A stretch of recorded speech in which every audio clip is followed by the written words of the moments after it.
This coconut jollof rice is so delicious but also very easy to make. I'll start by cooking the chicken.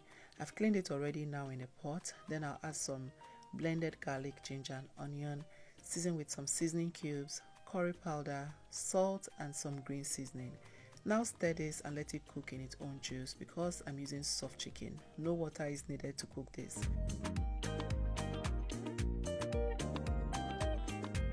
Now, while that is cooking, I'll prep the pepper mix. I have some tomato paste, red bell pepper, tomatoes, scotch bonnet pepper, garlic and ginger, and some onion.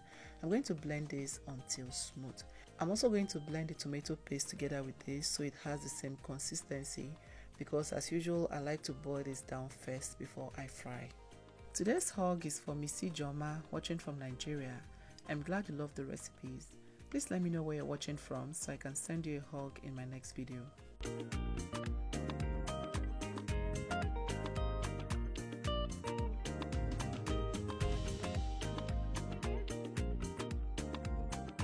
Next, you want to prep and blend the coconut, sieve it to get the chaff out, and that is the milk. We need the milk for the rice.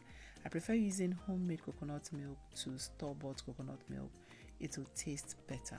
So this was about 10 minutes later. Our chicken is ready. Scoop it out and fry this, bake it in the oven or fry with oil if you prefer. Now save that stock, we'll need it later as well.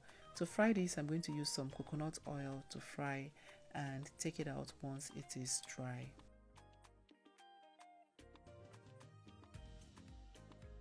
So at this time, our pepper mix have boiled down. I'm now going to add some oil.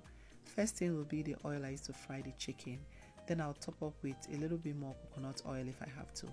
Next, I'll add all of these spices. I've listed them here on the screen for you to see. Add this and then continue frying. I'm going to fry this until it is well reduced. Now you want to check from time to time so it doesn't burn, okay? So now this is properly fried. I have a few reasons why I save some of the stew.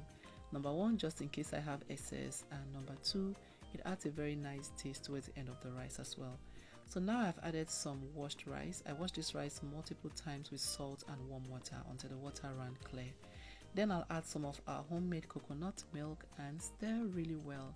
Now you want to taste and adjust with seasoning. I thought I needed more, so I added some all-purpose seasoning, not forgetting to add the meat stock. I almost forgot it.